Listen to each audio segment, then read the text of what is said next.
bom dia àqueles que nos acompanham pela TV Câmara, aqueles que se fazem presente nessa, que é a nossa última reunião ordinária antes do recesso. Senhores vereadores, senhor presidente Mário Sokawa, essa semana é uma semana importantíssima para as definições políticas que irão acontecer em vista das eleições de 3 de outubro.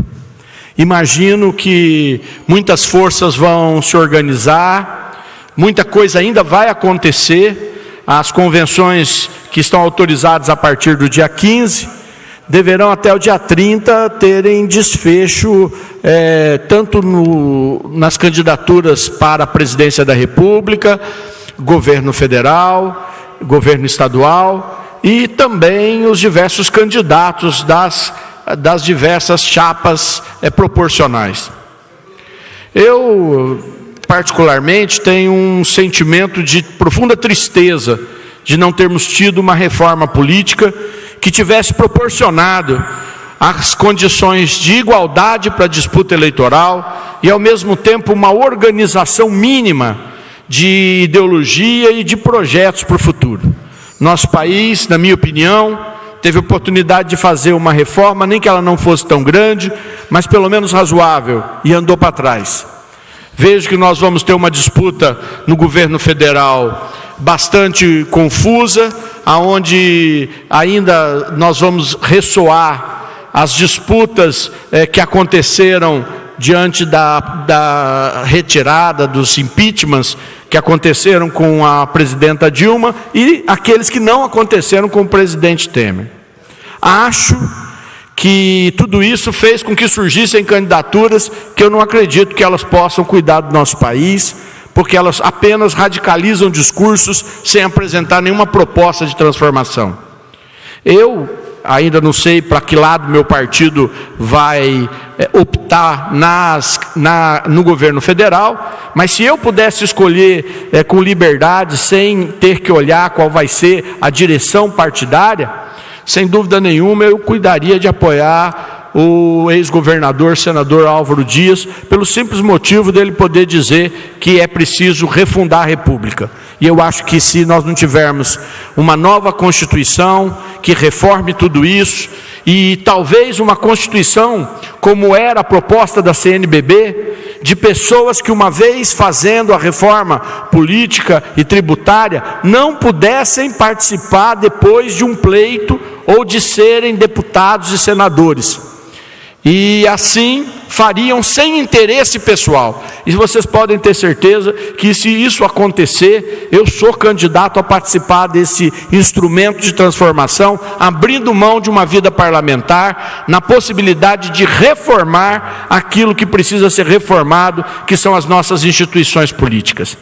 Espero que os candidatos apresentem essa proposta e que meu partido, na escolha do candidato a presidente, possa pensar quem é que vai reformar o Brasil. No governo do Estado, meu partido tem um candidato ao governo, Ratinho Júnior, e que tem se colocado como uma perspectiva de ser o jovem na política. Também espero que o Paraná passe por uma grande reforma, uma vez que eu tenho visto e passamos por um governo que nos entristeceu, que nos oprimiu. O governador Beto Richa foi, na minha opinião, uma grande decepção. Eu que tive a oportunidade, ainda criança, de conhecer o pai dele, José Richa, e de admirá-lo como grande político, um homem que nasceu na igreja, no Cursilho, e dali ele fez toda uma nova ação. Até mesmo houve um prefeito aqui em Maringá, Saíde Ferreira, cuja base era também ligado ao Cursilho da Igreja Católica, e a gente depois vai olhar este que surgiu lá em Curitiba e que deixou marcas que sem dúvida nenhuma poderão colocá-lo, quiçá, até mesmo na cadeia. Então tudo isso faz com que a gente mergulhe numa preocupação muito grande de que para onde vai o nosso país? Quem vai dirigir tudo isso? E talvez a eleição de deputados que sejam desprovidos de interesses pessoais possam gerar pessoas que abram mão de desejos pessoais. Abram mão da sua identidade pessoal.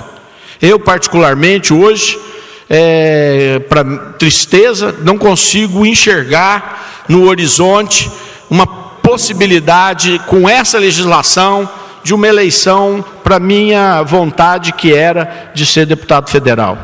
Acredito que poderia ter grande força para fazer transformações. Acho que teria uma boa votação na cidade de Maringá, onde eu conseguiria levar meu discurso.